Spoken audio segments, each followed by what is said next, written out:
இந்த பிள்ளையார் அப்பனினுடைய அன்பு பரிசாக ராஜயோகத்தையே உன்னுடைய வாழ்க்கையில் கொண்டு வந்து சேர்க்க தயாராகி விட்டேன்.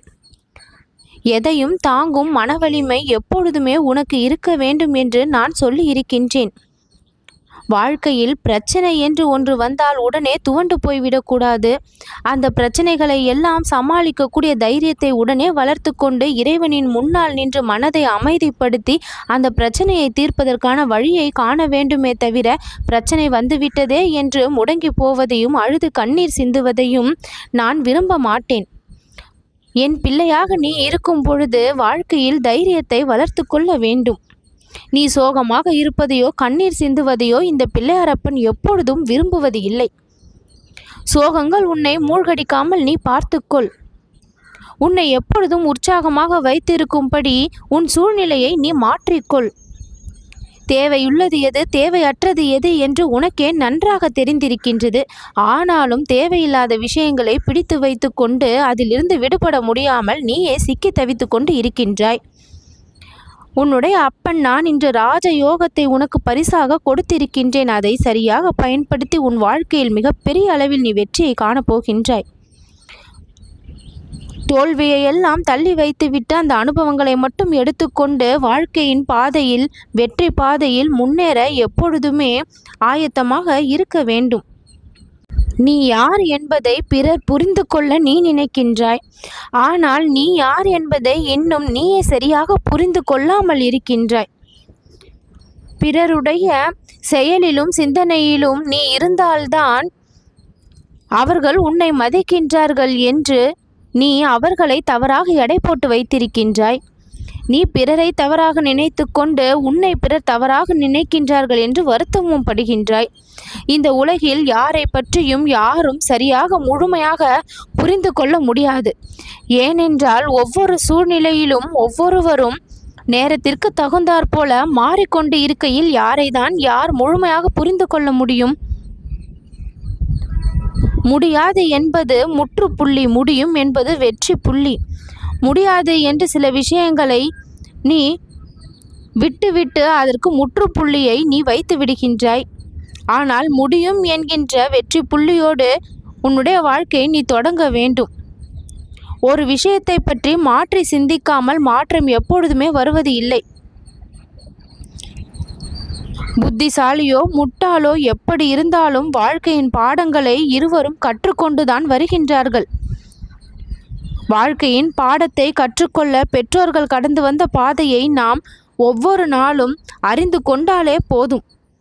நாம் வாழ்கின்ற வாழ்க்கை, அதில் சந்திக்கக்கூடிய சில மனிதர்கள், அவர்களுடைய செயல்பாடுகள், சிந்தனைகள், அவர்களுடைய அனுபவங்கள் இவற்றையும் பார்த்து நாம் கற்றுக்கொள்ள வேண்டும்.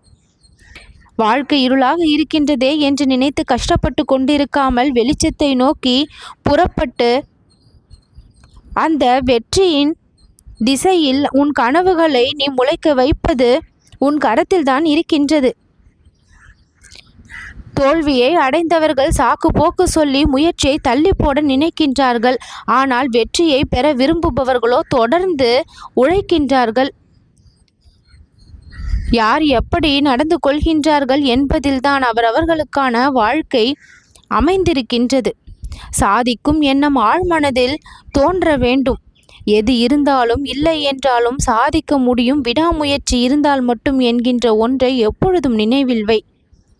இது வேண்டும் அது வேண்டும் என்ற விஷயம் எல்லாம் இல்லை. நம்பிக்கையும் விடாமுயற்சியும் இருந்தால் போதும், நீ எதையும் சாதிக்கலாம். சில தவறுகளை செய்து விட்டோமே என்று வருந்துகின்றாய், பயப்படுகின்றாய். அதனால் ஏதாவது தீங்கு நேரிட்டு விடுமோ என்று அஞ்சுகின்றாய். தவறுகளில் இருந்துதான் பாடத்தை கற்றுக்கொள்ள முடியும். தவறு செய்யாத மனிதர் இந்த உலகத்தில் யாருமே கிடையாது. ஆனால் ஒரு முறை தவறு என்று தெரிந்த பின் மீண்டும் அதை தொடர்ந்து செய்யும் பொழுதுதான் அது குற்றமாகவும் பாவமாகவும் மாற்றப்படுகின்றது. ஒரு முறை நீ தவறு என்று அதை நினைத்து விட்டால், அனுபவம் உனக்கு அந்த பாடத்தை கற்றுக்கொண்டு விட்டால், அதிலிருந்து நீ மீண்டு வெளிவர முயற்சி செய்ய வேண்டும். மீண்டும் மீண்டும் ஒரே தவறை செய்திருக்கும் பொழுது அது உன்னுடைய மனநலனை பாதிக்கும். நாம் எந்த இடத்தில் இருக்கின்றோம் என்கின்ற விஷயத்தை நாம் தெரிந்து வைத்துக்கொண்டு அதற்கு முதலில் முக்கியத்துவம் கொடுத்து இடம் பொருள் ஏவல் பார்த்து நடந்து கொள்ள வேண்டும். சந்தோஷமாக நாம் இருக்கின்றோம் என்று நம்முடைய மனநிலையை நாம் முதலில் ஒப்புக்கொள்ள வைக்க வேண்டும். உனக்கான ராஜ நேரத்தை நான் இப்பொழுது தருகின்றேன் என்றால் அதற்கு மிக முக்கியமான காரணம் நீ இறைவனின் மீது வைத்திருந்த அந்த ஆழமான பக்தியும் உன் மீது நீ வைத்திருக்கின்ற அந்த நம்பிக்கையும் தான். இரண்டும் தான் இந்த ராஜ நேரத்தை உனக்கு கொடுத்து மகிழ்கின்றது. ஏனென்றால் இவை இரண்டும் தான் வாழ்க்கைக்கு மிகவும் முக்கியமான அடித்தளங்கள். அதை நீ பெற்றிருக்கின்றாய். அகப்பட்ட துளி மழையாகும், அடைப்பட்ட விதை மரமாகும், உழப்பட்ட நிலம் பயிராகும், உடைப்பட்ட மனம்தான் திடமாகும். நீ பல முறை பிறரால் உடைக்கப்பட்டிருக்கின்றாய். ஆனால் இப்பொழுது உன்னுடைய மனம் திடமாகி விட்டது. இனி யார் எத்தனை முறை உடைத்தாலும் நீ திடமாக இருப்பாய் என்று நான் நம்பக்கூடிய அளவிற்கு நீ வலிமை பெற்று இருக்கின்றாய். துயரங்கள் துரத்துகின்றது உன்னை விடாமல், ஆனால் நீ துவண்டு விடவில்லை. கவலைகள் உன்னை நெருக்கின்றது, ஆனால் நீ கலங்கி விடவில்லை. தோல்விகள் உன்னை வேள்விகளாக்குகின்றது, ஆனால் அந்த தடைகளை எல்லாம் உடைத்து நீ லட்சியத்தை காண வேண்டும் என்ற அந்த ஒரு நெருப்பு உனக்குள் எரிந்து கொண்டே இருப்பதை நான் பார்த்திருப்பதால் தான் இன்று உனக்கான ராஜ நேரத்தை கொடுத்திருக்கின்றேன்.